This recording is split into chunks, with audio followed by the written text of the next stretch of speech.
mid ka mid ah beelaha dega gobolka Karkaar ayaa shir ay ku yeesheen halkaasi waxa ay ka soo saareen go'aano ku saabsan sidii looga shaqeyn lahaa arrimaha amniga isla markaana kor loo qaadi lahaa waxbarashada caafimaadka iyo arrimaha bulshada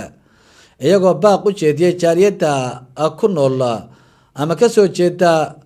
gobolada Puntland iyo kuwa gobolkaasi jooga oo ay ugu baaqeen inay arrimaha amniga ka shaqeeyaan wariyaha Somali Channel uga soo warama gobolka Karkaar oo ku sugan magaalada Qardho waa Cabdiraxmaan Maxamed Cali Balaag ayaa warkan halka ka soo diray kulankan oo muddo 2 maalmood ka socday tuulada Libow ee gobolka Karkaar ayaa waxa yeeshay beesha Ciise Maxamed oo kamid ah beelaha ku nool gobolka Karkaar waxay noogu hadleen arrimaha caafimaadka waxbarashada deegaanka nabadgelyada iyagoo ka soo saaray go'aano ay doonayaan in ay ku dhaqaan beesha waxaana kulankan u dhamaan qaybaha kala duwan ee beesha ugu horeyntii waxa kulankan ka hadlay nabadoonka guud ee beesha Ciise Maxamed Cali Cabdi Aadan Cali Langare waxaan maanta halkan isugu nimi kulankii koowaad kadib doorashadii goobtan oo ah goobtii doorashada aynu isku dooranay oo aad igu doorateen waan la idin akhrin doonaa waxaan idin sheegayaa hawshu hadda inoo bilaabanaysaa markii aynu xeerkaas saxiixno aynu isla qaadano waa isku tashi wada shaqayn ismaqal adduunka inta la dowladda inta la waxa ku dhisay qolada aan ismaqalini waxay noqotaa meel lagu kala tagay oo waxba ka jirin oo maamul jirin oo aan kala dameyn jirin Farax Qaliif cilmi oo loo yaqaan Farax Biyooli ayaa kulankaani ka akhriyay xiroosaadka ay sameysteen beesha waa in beesha dhexdeeda iyo beelaha la degan ay nabadgelyo ku wada noolaadaan waa in cidii nabadgelyada daro wada meel looga soo wada jeesto loona kaashado maamulka waa ka mamnuuc deegaamada beeshu degto in laga qodo berkado cusub ama laga asaaso tuulooyin hor leh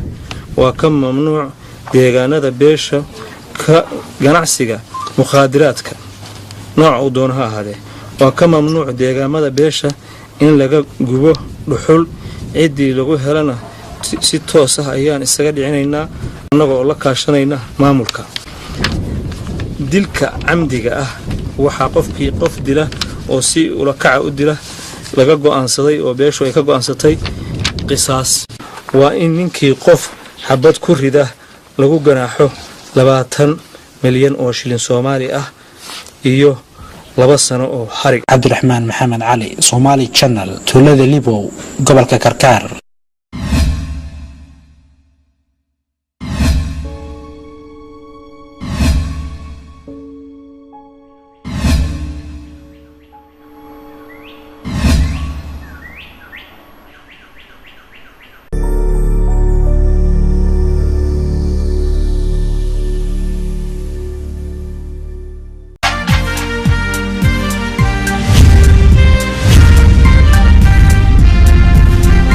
mid ka mid ah beelaha dega gobolka Karkaar ayaa shir ay ku yeesheen halkaasi waxa ay ka soo saareen go'aano ku saabsan sidii looga shaqeyn lahaa arrimaha amniga isla markaana kor loo qaadi lahaa waxbarashada caafimaadka iyo arrimaha bulshada iyagoo baaq u jeediyay jaaliyada ku nool ama ka soo jeeda gobolada Puntland iyo kuwa gobolkaasi jooga oo ay ugu baaqeen inay arrimaha amniga ka shaqeeyaan wariyaha Somali Channel uga soo warama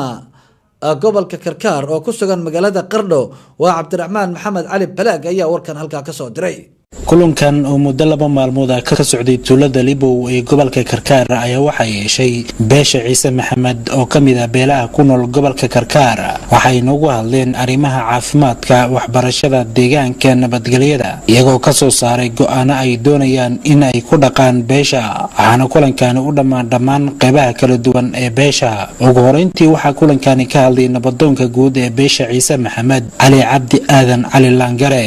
waxaan maanta halkan isugu nimi kulankii koowaad kadib doorashadii goobtan oo ah goobtii